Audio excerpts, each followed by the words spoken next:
First ఏం మాట్లాడాలని ఆలోచిస్తున్నప్పుడు ఆదిత్య గారి స్పీచ్ చూశాను. మీరు మీ తెలుగుని పొగిడితే ఫస్ట్ మీరు మాట్లాడిస్తారని అర్థమైంది.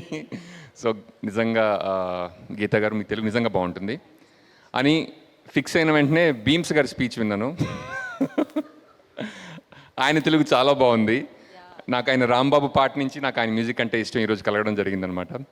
సో నేను కూడా ఏమైనా తెలుగులో పెద్ద పెద్ద పదాలు వాడాలి అంటూ ఫిక్స్ అవుతున్న టైంలో ఏం చెప్పాలని ఆలోచిస్తుంటే సినిమా ఇండస్ట్రీ ఒక వైకుంఠపాళి గేమ్ లాగా అనిపించింది.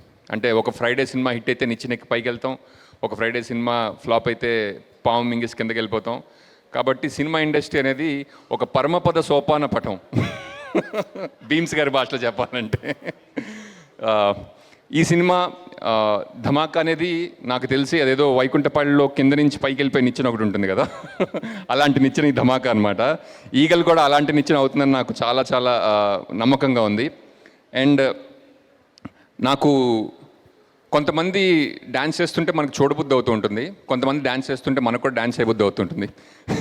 అటువంటి యాక్టర్ రవితేజ గారు అనమాట. నాకు ఒక గుర్తుంది ఇప్పటికీ, ఒక న్యూ ఇయర్స్ రోజు కాజల్ చెల్లివా కత్రినా కైఫ్ అనే ఒక పాట పెట్టుకుని నేను 2 గంటలు అదే పాట చూస్తే ఆయనకి ఫోన్ చేసి thank you for existing in the ఇండస్ట్రీని మెసేజ్ పెట్టాను అనమాట.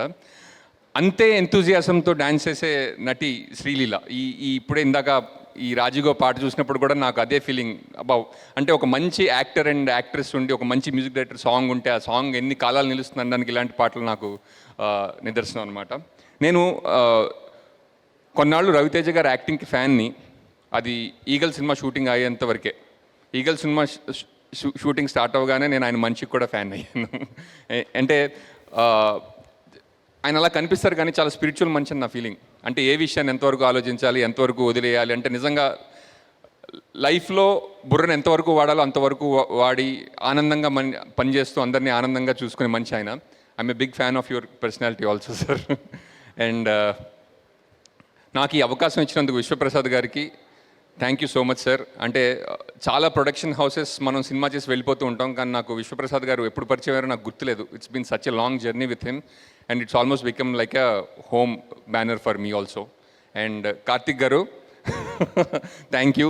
చాలామంది డైరెక్ట్ చేస్తుంటే మనకి అమ్మో ఈయన విజన్లో మనం ఫిట్ అవ్వాలి, ఈయన చాలా ప్యాషన్గా వర్క్ చేస్తున్నాడు, చాలా కష్టపడి పని చేస్తున్నాడు, చాలా ఎలా ఫిట్ అవ్వాలని మనం ఆలోచిస్తుంటాం. కానీ కార్తిక్ పనిచేస్తుంటే మనకు ఆ ప్రెషర్ ఉండదు. అండ్ అంటే ఆయన డైరెక్షన్ అంతా ఎప్పుడు చేస్తాడో కూడా తెలియకుండా అయిపోతుంది అనమాట. And wonderful working with you sir. And Devajan garu, నేను మీరు మాట్లాడడం విని ఆయన మాట్లాడడం విని ఇంగ్లీష్లో మాట్లాడాలా తెలుగులో మాట్లాడాలి డిసైడ్ చేసుకుని ఇలా అనుకుంటే తెలుగు వచ్చింది, ఏమనుకోవద్దు sir. But wonderful music sir. I'm అంటే really glad to have known a technician like you. Thank you so much. Vivek garu ఇక్కడ లేరు. Thank you so much. Otherwise Geetha garu మీ తెలుగు బాగుంటుంది సార్, ఫస్ట్ మీరు నన్నే మాట్లాడించాలి. ఇవాళందరూ నన్ను టార్గెట్ చేశారే. Thank you so much.